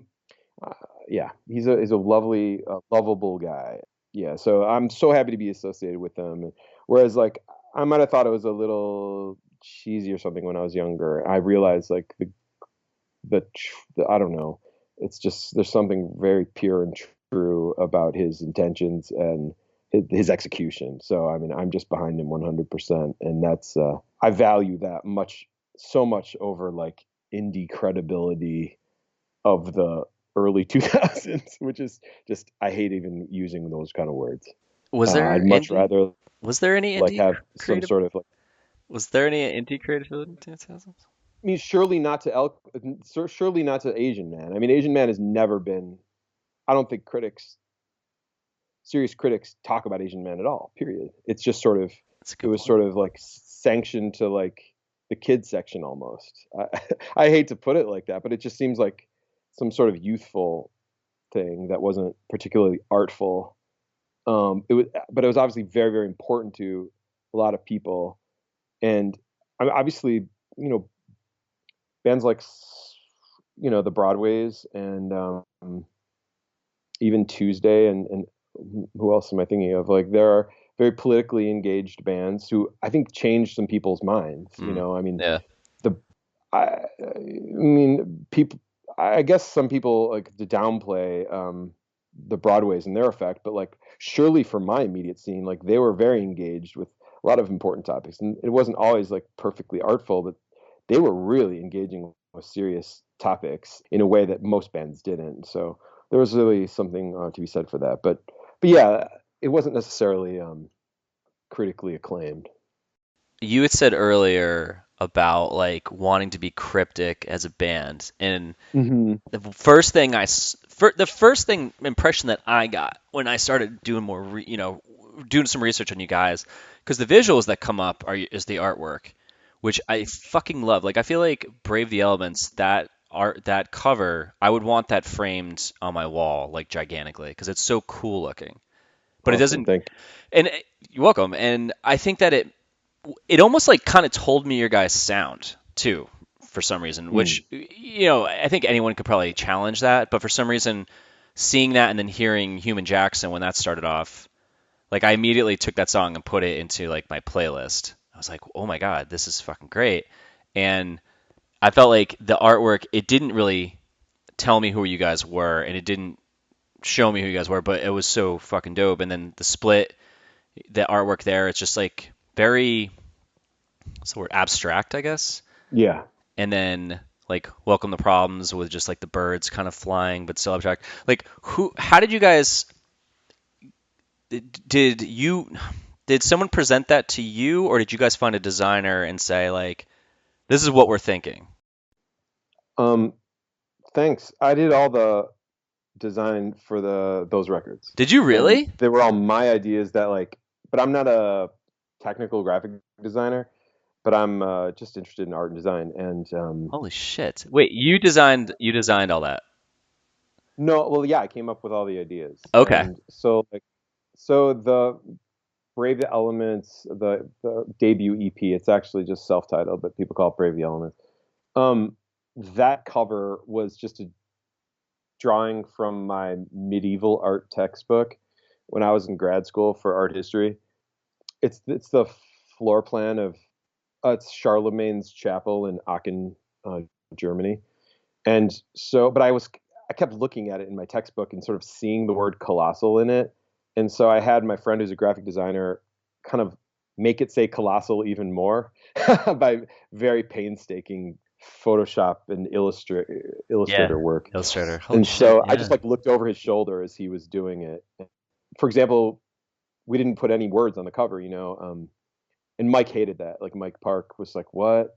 Like you have to put the name of the band," and like, "Nope, not do it." And first, it's an EP. Like no one wants to put out an EP, and then one with the name without a name on the cover. I mean, those were reasons, very kind of objective reasons for perhaps Mike Park not being completely a fan or sold on it. But yeah, it was cryptic. I just, there's a mystery to it. But I love that you could kind of get a sense of what the band was like because it is architecture, right? It's like the ground Yeah. plan, the floor plan for something sort of complicated and sort of nuanced. And I guess that's, I hate to even say it, but that's the Yeah, interpretation it's that like I did. it's the structure without all the painting and the walls and all the candy coating. It's like here's the raw structure of this thing. You could see how it's built, right? Yeah, And and you can do the rest of the work like, as the listener. Like you can build it as you wish in your head or whatever. so that's what you kind of had in your mind when you came up with the I think idea. so. Yeah, That's yeah, cool. for that one, and then That's really cool. yep, and then the Welcome to Problems. It's just the heads of medieval arms, pole arms. Like guy, you see an image of like a knight or an armor standing next to a king, and he's holding this huge like pole that has like an axe on top of it. Yeah. Yeah, yeah, yeah. Oh, wow, that is the So yeah, so it's the tops of those pole arms. So they're all like different forms of weapons and knives. But you turn them on their side, and they sort of look like birds. Yeah, yeah. as you said. It totally looked like birds flying. I think I also had that Deftones album in my head where it's got like the flamingos flying, whatever it is. There's birds flying in Oh, this flock, and it just that popped to my mind and meshed with what I saw here.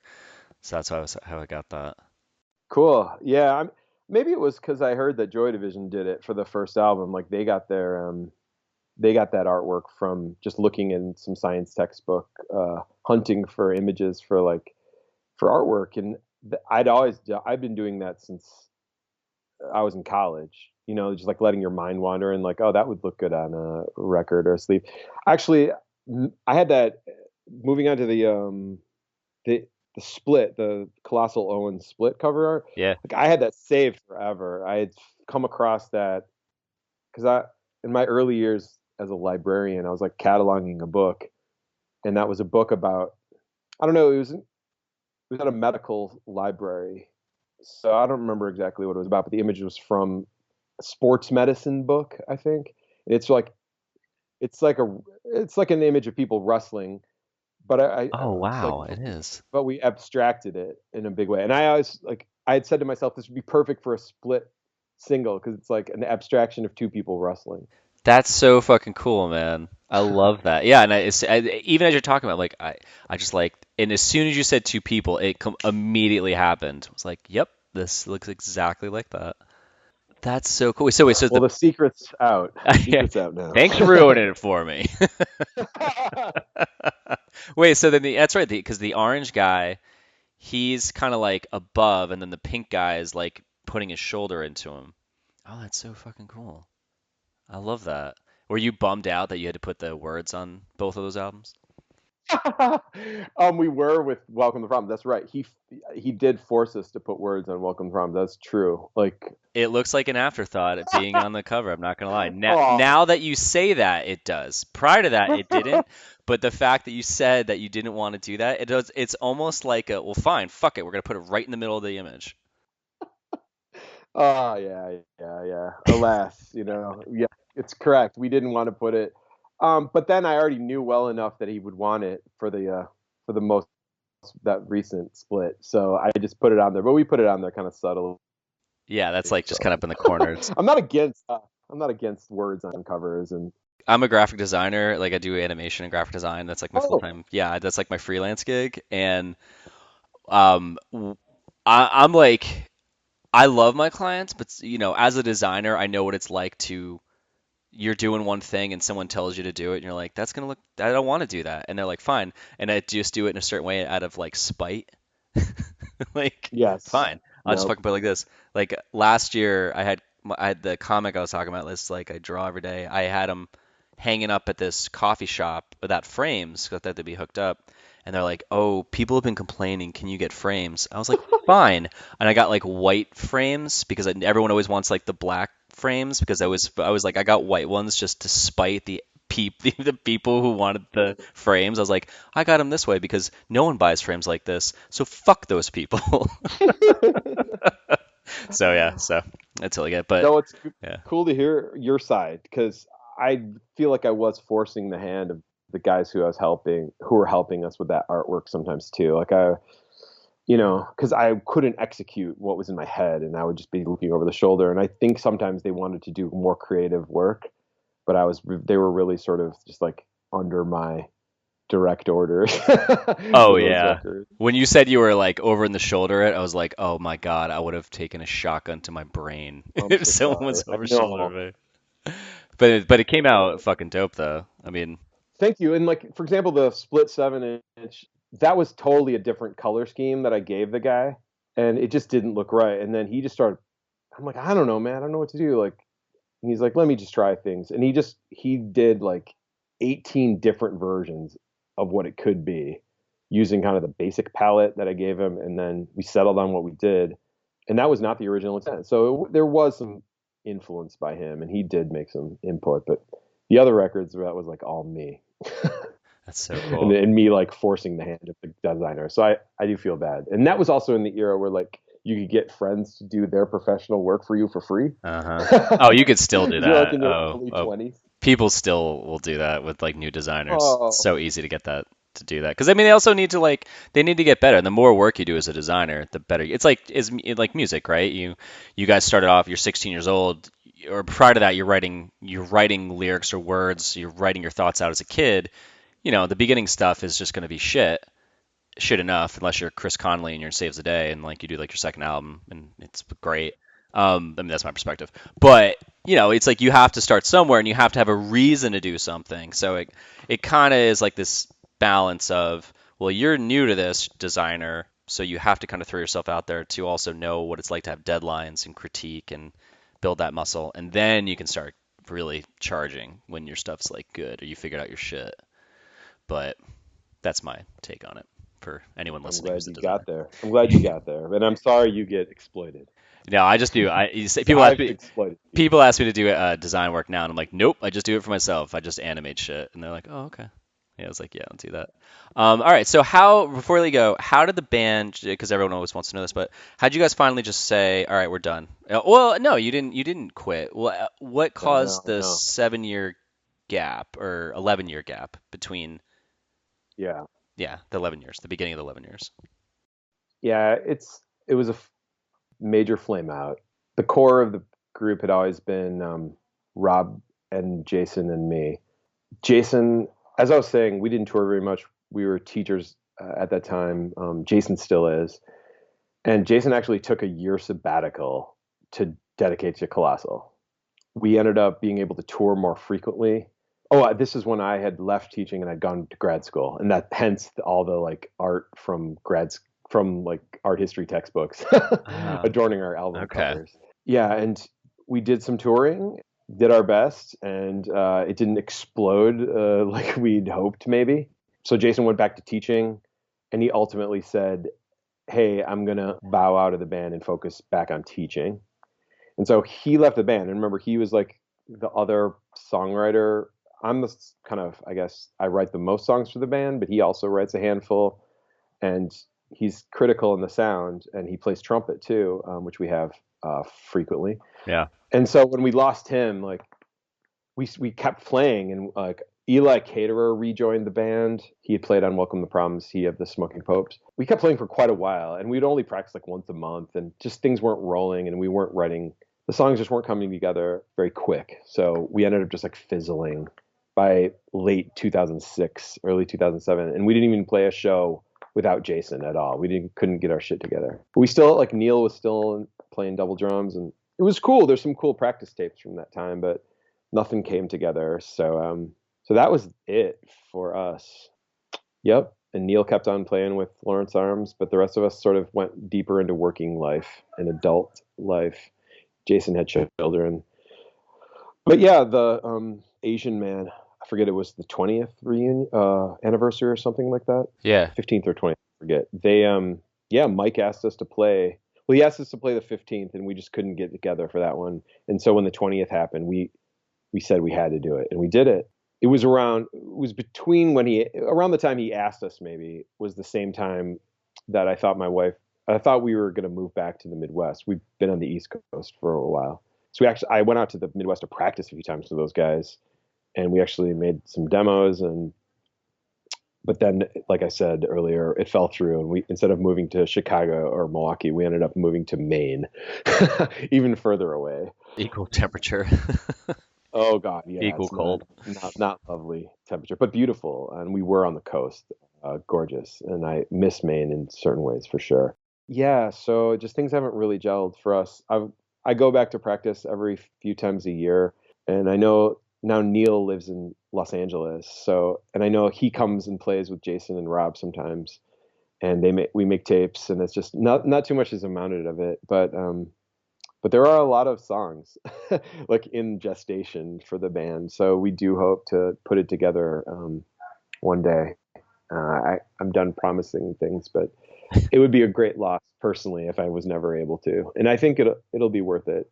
And I think people liked the song on the split we did with Owen. It doesn't stray very far from the original Colossal. And so I think that's just kind of where we are. We have just a very particular way of playing, and so that's kind of what it'll be and what it is. So I hope it'll happen again, and because playing live is very glorious.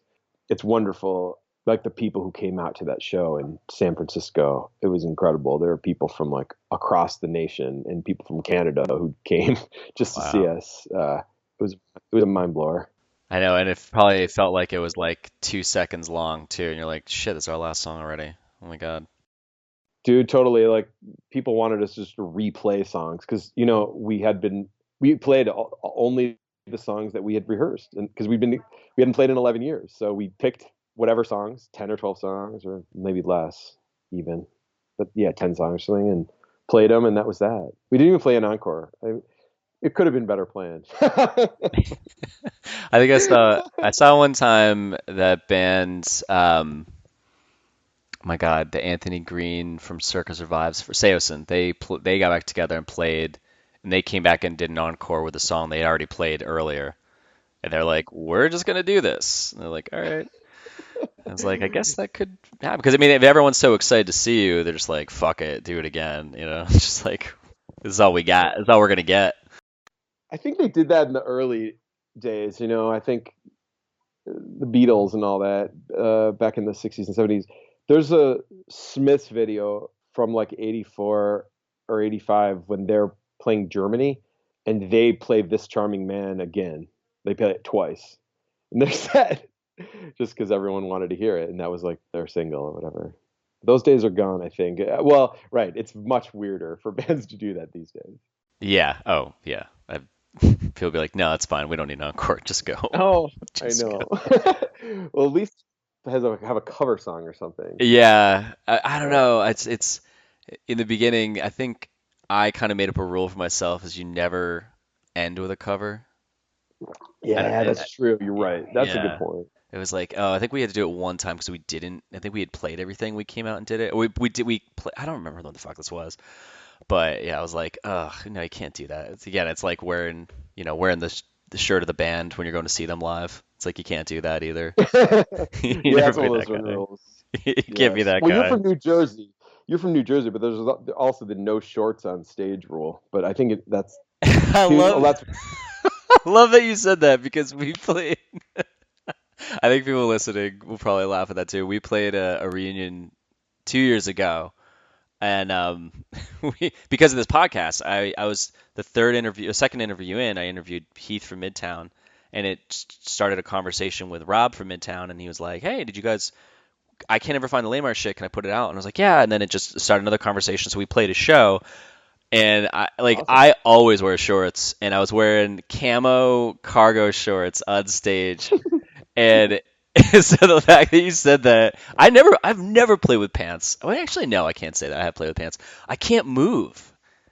I Tell can't. me your instrument again. I'm sorry. I play bass. I play bass and I sing Oh, really? And you yeah. you only play with shorts? That's And I it see looks drummers are weird. forgiven, Yeah, drummers but can wear like mesh shorts too, as if they were going to like a strip club or something. I'm just kidding. absolutely, yeah.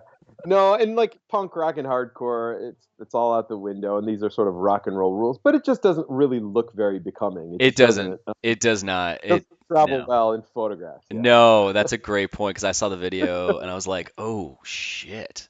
I was like, it also doesn't help, for 20 years after the fact, you gain like 20, 30 pounds of when you were, and then everyone's expecting you to look the same. You're like, sorry, I'm just a really big fan of craft beer. My bad. Right, right. Oh man, funny. Oh, Oh that's yeah, no, it's so just we can't funny. all be Rollins or whatever, so it just It's true. doesn't fly to. But don't get me wrong, there are pictures of me wearing shorts on stage, so it happens. And then, of course, like I said, we were touring in summer. I mean, what are you gonna do? Oh yeah, I always wear shorts. So fuck your rule. Oh fuck it. Well, cool, man. Actually, and real quick before I ask those two questions, Please, I anything was else? Yeah. talking. No, It, I'm fine. no, it was just funny because you had mentioned Neil living in L.A. and I had remembered that, and you said talking about like him do work on some projects. I think him and James Rickman from Slow Gherkin. I interviewed James about 10 Hmm. episodes ago, and he was on Asian Man.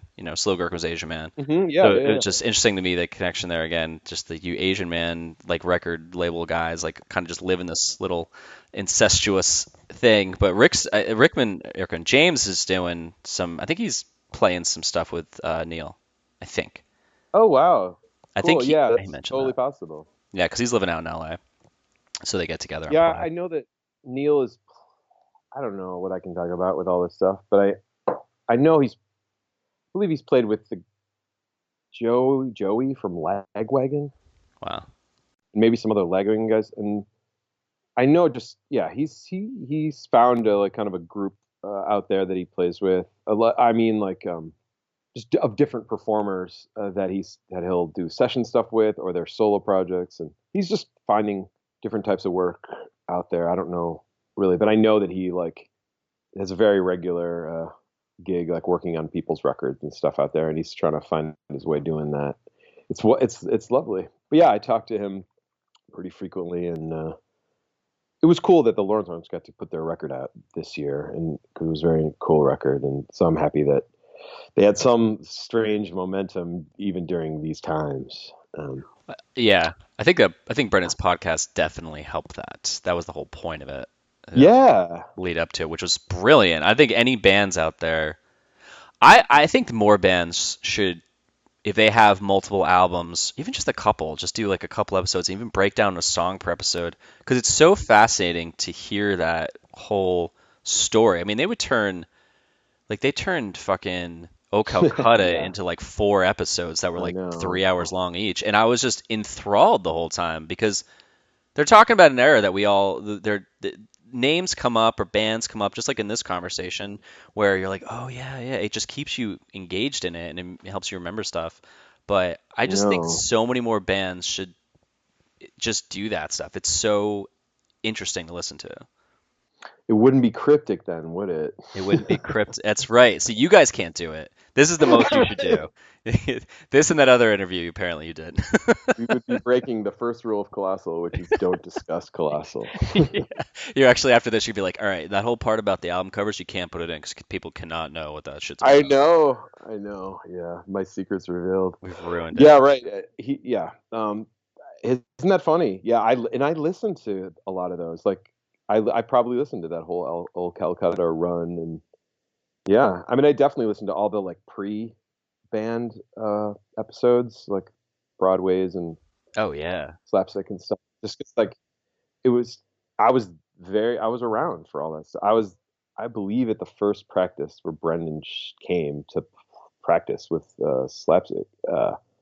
That's And that was crazy. weird. I mean, Jesus. interesting. So I was just sort of also there, and yeah, but I was witness to that, and but yeah, it's cool to hear people talking about your favorite albums. I agree, man. But though sometimes it breaks the mystique. Hmm. But I'm the kind of person who likes to know most of the time. It just depends on the band, but most bands, yeah, man, I want to know. Yeah.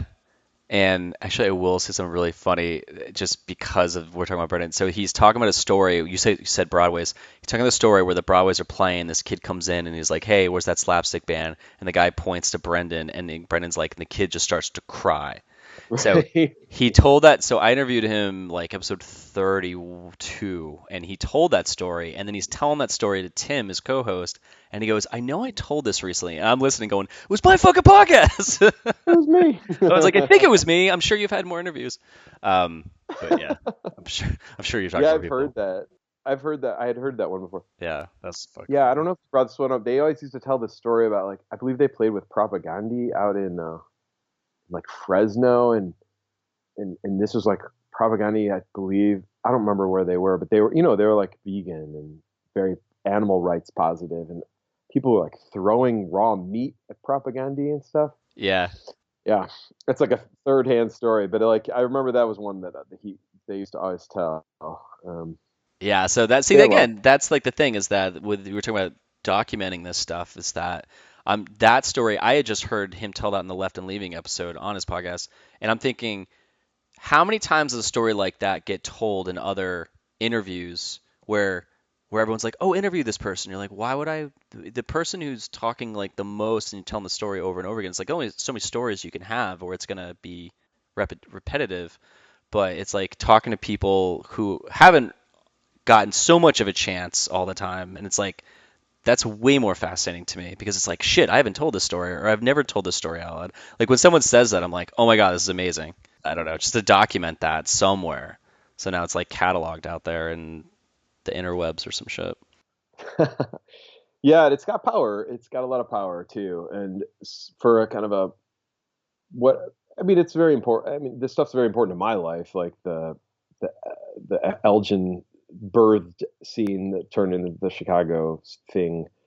Some people refer to as slapstick family tree.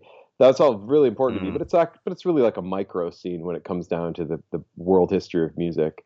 So it's important that you get other voices talking about it. But Brennan is very he's funny and fun, and he stays engaging. I will give him that big time. Yeah, definitely. All right, man. Well, two questions that I always ask before I close this out. One, what would you like to plug? And it could be something that you're doing, and if you don't know of something off the top of your head, you could also throw some love at someone else, or you could do both. Yeah, I mean, our band isn't super well known, so we did reissue our full length Welcome to Problems and our EP, self-titled, also known as Brave the Elements. I think there are still some copies. They're in very short supply at this point, but there might still be some kicking around. I suggest people check that out at Asian Men Records. And also the split 7-inch we put out with Owen a couple of years ago is also I think there are still a few of those around, and you should check those out because once they're printed, that's it. But yeah, and we're on social media at Colossal the band if you want very few updates and cryptic when there are updates. Keeping it on brand. But I'm actually, Mike will tell you that I do respond to inquiries, Very and fast. I was interested in talking about this kind of stuff. Cool, man. All right, last question. What scene ethics do you hold on to this day?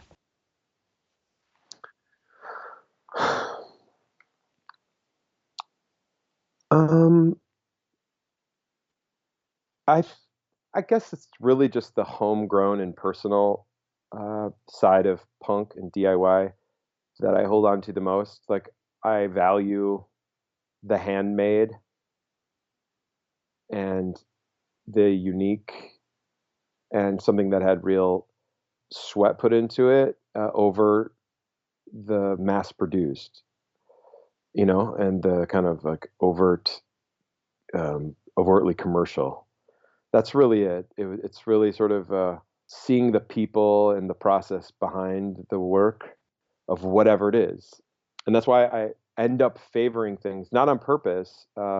Often, like the food I eat, or the beer I drink, or the clothes I buy, or the movies I like, are made by people who had some involvement with punk, or some sort of indie punk DIY thing. It's kind of funny. It's like you can kind of smell it, or you don't even know it's there, but it actually ends up being like, oh, well, the reason you like this is because someone with that similar sort of sense of like quality and putting themselves and everything they have into their work comes through. It's funny, but it ends up like I just gravitate towards that side of it because to me it was never about like a sound, the spirit of like punk and DIY, and especially if you're focusing on the 90s, like that was sort of the last. I felt like the last of that really homegrown stuff because now it's so easy with the internet. Anyone could put it out, and it's just completely rearranged itself. It's fine. It's new. We're dealing with it, but there was something very homegrown about it and appealing because you could see the kind of human hand behind it. Like all that stuff, like the screen printed, hand printed 7 inches and stuff of like the emo hardcore scene of the 90s, like that. I thought it was great. I love that. And like all the Colossal shirts, if you ever see a Colossal shirt, they were the silk screens were made by us. They were printed in my mom's high school classroom by us. Like even I mean, things change, but like those very first Alkaline Trio shirts, I remember specifically being in the house they lived in, and Heather and Glenn like screen printing shirts like in the house, like in the bathroom. Like ink, like literally ink, like all over the sink. Like I just love that part of it. Yeah, I like the handmade part of it, and so that's the ethic that really shines through the most. Obviously, just like human rights and a love of your fellow man that you just get through the arts and culture, and I got it in a major way through punk and that kind of thing. But yeah, it's that kind of handcrafted DIY spirit that shines through that I still that attracts me to those things that are sort of left of center or whatever.